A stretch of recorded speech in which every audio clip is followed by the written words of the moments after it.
Bienvenue sur Posons le projet, le podcast qui aborde la gestion de projet de manière sobre et durable. Sur ce podcast, nous abordons toutes les étapes du cycle de vie d'un projet pour rendre la gestion de projet accessible à tous.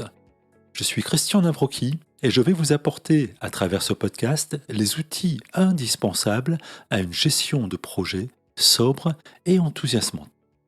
Sur ce troisième épisode, nous allons aborder l'organisation du projet au sens des rôles et des responsabilités pour disposer d'une structure de management de projet sur laquelle chacun maîtrise correctement sa fonction.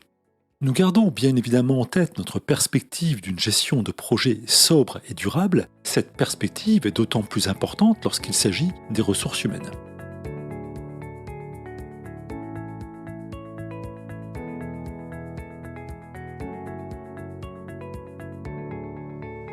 On dit souvent que le mode projet est associé à une organisation temporaire, organisation différente de celle du cours normal des affaires. Mais de quelle organisation s'agit-il et est-ce que le modèle organisationnel de l'entreprise est bousculé ? S'il y a mode projet, c'est probablement que le modèle n'est pas celui qui régit l'entreprise en temps normal.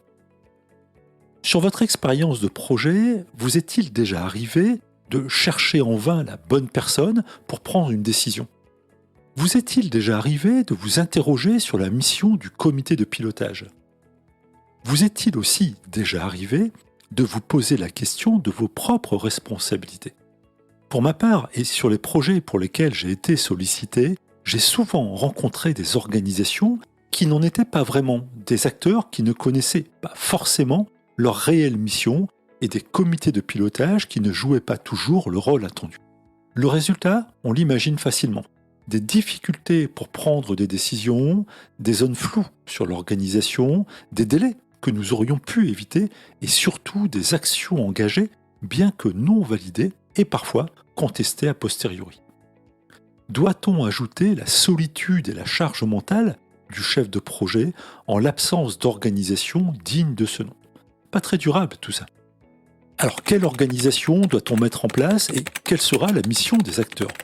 Sur cet épisode de Posons le projet, nous abordons l'organisation managériale du projet. Nous n'allons pas parler des experts techniques qui interviendront sur le développement. Ce sujet sera abordé lors de la planification du projet et c'est au programme du 4e épisode de ce podcast, donc pour très bientôt.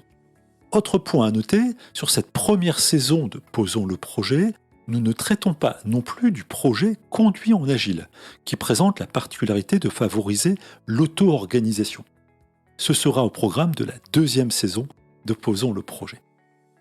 Sur un projet conduit en mode cascade, l'organisation est plutôt verticale, avec un système de délégation des responsabilités descendant.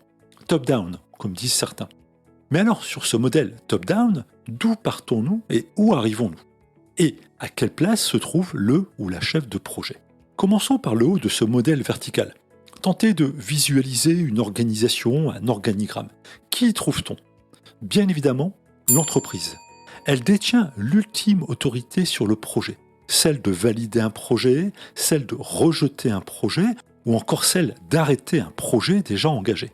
Notons que c'est aussi l'entreprise qui finance le projet. Ça aide pour avoir de l'autorité sur le projet.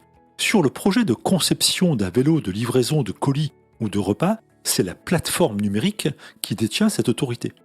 Mais ce n'est pas directement l'entreprise qui va diriger le projet. C'est le comité de pilotage qui interviendra sous délégation de celle-ci. Et c'est ce comité qui prendra les principales décisions sur le projet. C'est d'ailleurs sa fonction première, prendre des décisions. Et du coup, en matière de sobriété sur la gestion de projet, nous pouvons légitimement nous poser la question de la pertinence d'organiser un comité de pilotage s'il n'y a pas de décision à prendre. 1 heure de copile avec 7 ou 8 personnes qui y participent, ça fait une journée homme. Et oui, ça mérite d'être étudié avant de planifier un comité de pilotage. Qui devrions-nous trouver au comité de pilotage ? Bien évidemment le sponsor. Il représente les intérêts de l'entreprise et est en particulier en charge des modalités de financement du projet. Mais si vous vous rappelez le mode collaboratif abordé sur les 2 premiers épisodes de ce podcast, l'utilisateur et le fournisseur ont certainement aussi un avis sur les décisions à prendre. Alors assurons-nous qu'ils soient correctement représentés en qualité de membres permanents du comité de pilotage. Cela nous fait donc un trio plutôt représentatif des principales parties prenantes sur le projet, avec un représentant de l'entreprise, le sponsor, un représentant du fournisseur, le responsable de la flotte de vélos, et pourquoi pas une ressource externe, et un représentant du client ou de l'utilisateur, une personne en charge de représenter les intérêts des livreurs. Mais si le comité de pilotage dirige le projet, qui le gère ? Et voilà le ou la chef de projet qui prend pleinement sa position sur le chapitre de la gestion du projet au quotidien, sous l'autorité du comité de pilotage, bien évidemment, sur ce modèle vertical. Par délégation, le ou la chef de projet prendra aussi des décisions sur un périmètre de responsabilité défini au démarrage du projet et validé par le comité de pilotage. Mais si nous devions synthétiser la mission du ou de la chef de projet, nous pourrions, en premier lieu, dire qu'il ou qu'elle ne fait pas. Il s'agit ici de faire faire, autrement dit de déléguer. Déléguer ce qui a été validé et planifié. Il va falloir aussi surveiller l'avancement des travaux et le respect des exigences, que celles-ci relèvent des délais, des budgets ou de la qualité. Restera à contrôler la conformité des livrables au fur et à mesure des livraisons. Ne négligeons pas une mission ô combien essentielle au bon fonctionnement du projet, qui relève également du ou de la chef de projet, gérer au quotidien les soucis rencontrés pour maintenir le projet dans les limites acceptables en matière de qualité, de coût et de délai. Et puis, il est fort probable qu'il ou qu'elle ait aussi à analyser les demandes de changement qui ne manqueront pas d'être proposées par le demandeur, soumis lui-même à un environnement changeant. Dernier point, et non des moindres, assurer l'animation des équipes, maintenir l'enthousiasme et la motivation sur le projet. Sur l'organisation de projet, il est aussi et souvent précieux de disposer d'un PMO, le Project Management Office. Autrement dit, un bureau, une organisation, une instance qui interviendra de manière transverse sur les projets de l'entreprise. Le PMO apporte un cadre commun de travail, des outils, des modèles, on appelle souvent des templates, pour garantir une approche de projet conforme à des choix faits par l'entreprise en matière de gestion de projet. Ce PMO interviendra aussi en soutien du ou de la chef de projet. Si cette organisation n'existe pas, la fonction peut être portée par un conseil externe. C'est d'ailleurs régulièrement une mission que j'exerce pour les projets sur lesquels je suis sollicité. Lorsque l'organisation technique du projet est importante ou fait appel à des spécialités particulières, nous pouvons aussi positionner sur l'organisation des chefs d'équipe.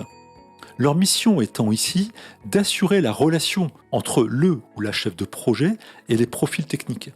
Cela facilite aussi l'allotissement des projets pour transmettre des lots spécifiques à des chefs d'équipe spécialisés. Le projet de vélo de livraison fera peut-être appel à plusieurs acteurs.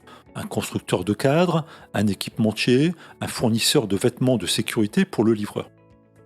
Vous êtes déjà passé devant un chantier de construction ou de rénovation publique en ville. On y trouve souvent un grand panneau avec la liste des lots. Gros œuvres, charpente, couverture, électricité, plomberie et le nom des entreprises à qui chacun des lots a été confié. Chaque entreprise nomme alors un chef d'équipe qui deviendra l'interlocuteur privilégié du ou de la chef de projet sur un périmètre technique particulier. Alors, quelles sont les clés pour disposer d'une organisation de projet pertinente ? Nous l'avons abordé au tout début de cet épisode, un projet est basé sur une organisation temporaire. Si celle-ci n'est pas pertinente, il est peu probable que la gestion de projet soit confortable. Qu'en sera-t-il de sa performance ? Qu'en sera-t-il de la valeur apportée et de la satisfaction des bénéficiaires ? Nous pouvons légitimement nous poser la question. Plusieurs éléments doivent être considérés. Premier élément indispensable, s'assurer d'une bonne représentation des parties prenantes, l'entreprise, les utilisateurs et les profils techniques qui interviendront sur les développements. C'est essentiel car, nous l'avons vu précédemment, les intérêts, les exigences et les contraintes ne sont généralement pas les mêmes pour chaque acteur. Ces représentations faciliteront une approche collaborative et constructive, en particulier sur les arbitrages et sur les prises de décision. Deuxième élément, ô combien important également, laisser une autonomie suffisante au ou à la chef de projet pour organiser ses équipes. Parachuter un chef de projet sur une structure déjà définie est rarement la meilleure solution.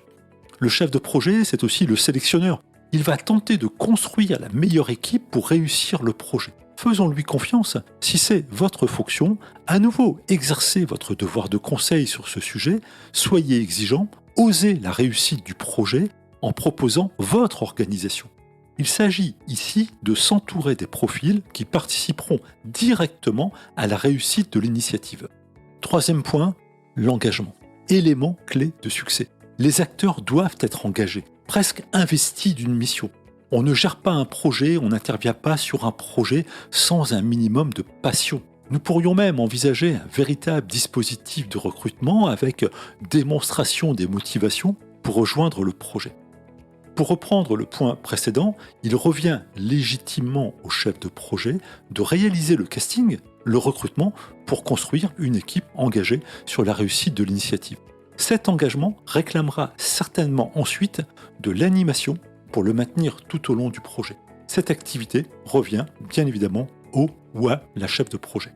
Sur un projet d'envergure, l'organisation du projet pourra bien évidemment être plus complexe, mais sur cet épisode de Posons le projet, je me limite à cette organisation standard et incontournable. Dans tous les cas, l'organisation devra être adaptée au projet, à sa nature, à son ampleur. Ce chapitre de la préparation du projet ne doit surtout pas être négligé.